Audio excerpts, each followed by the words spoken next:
Hi, I'm Kim Stewart, and this is the Book Marketing Mania podcast. Let's learn and share together what's working now to meet new readers, market your message, and make a bigger impact online. Hey friends, I'm so happy you are tuning in to episode 1 of the Book Marketing Mania podcast. We're going to be talking about all the things when it comes to book marketing, but before we do that, let's just talk about the word marketing for a second.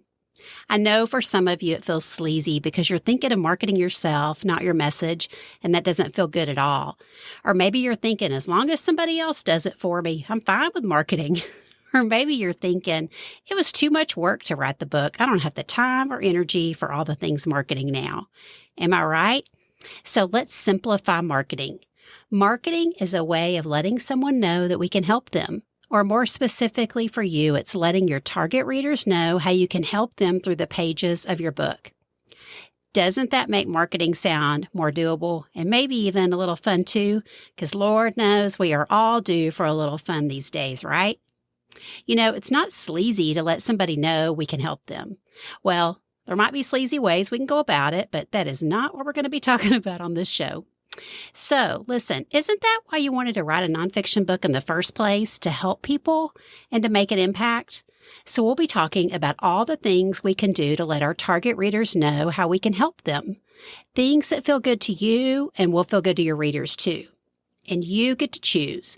You'll get to hear all the things, but you choose what marketing strategies are right for you and your readers. And not only that, but when they are right for you and your readers.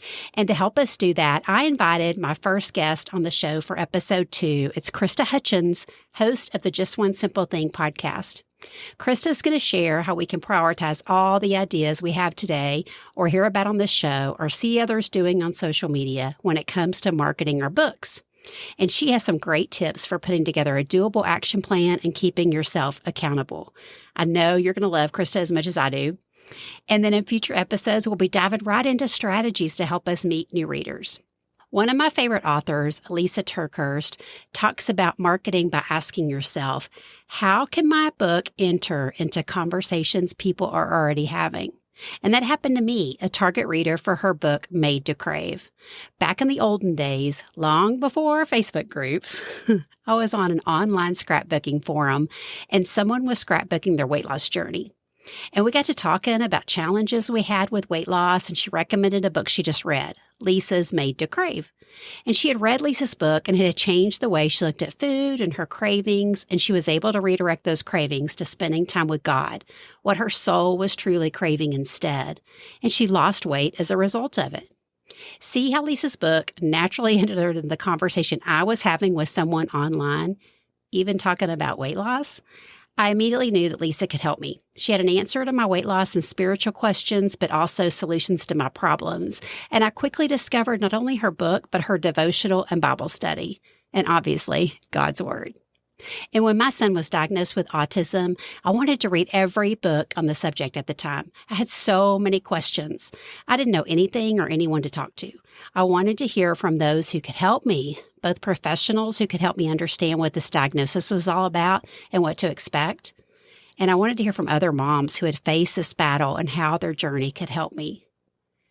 And just the other night, I was at a restaurant for Girls' Night Out, and there was a group sitting next to us, and all of a sudden, I overheard someone share, there's this author I follow online, Jon Acuff, and he wrote this really great book you should read.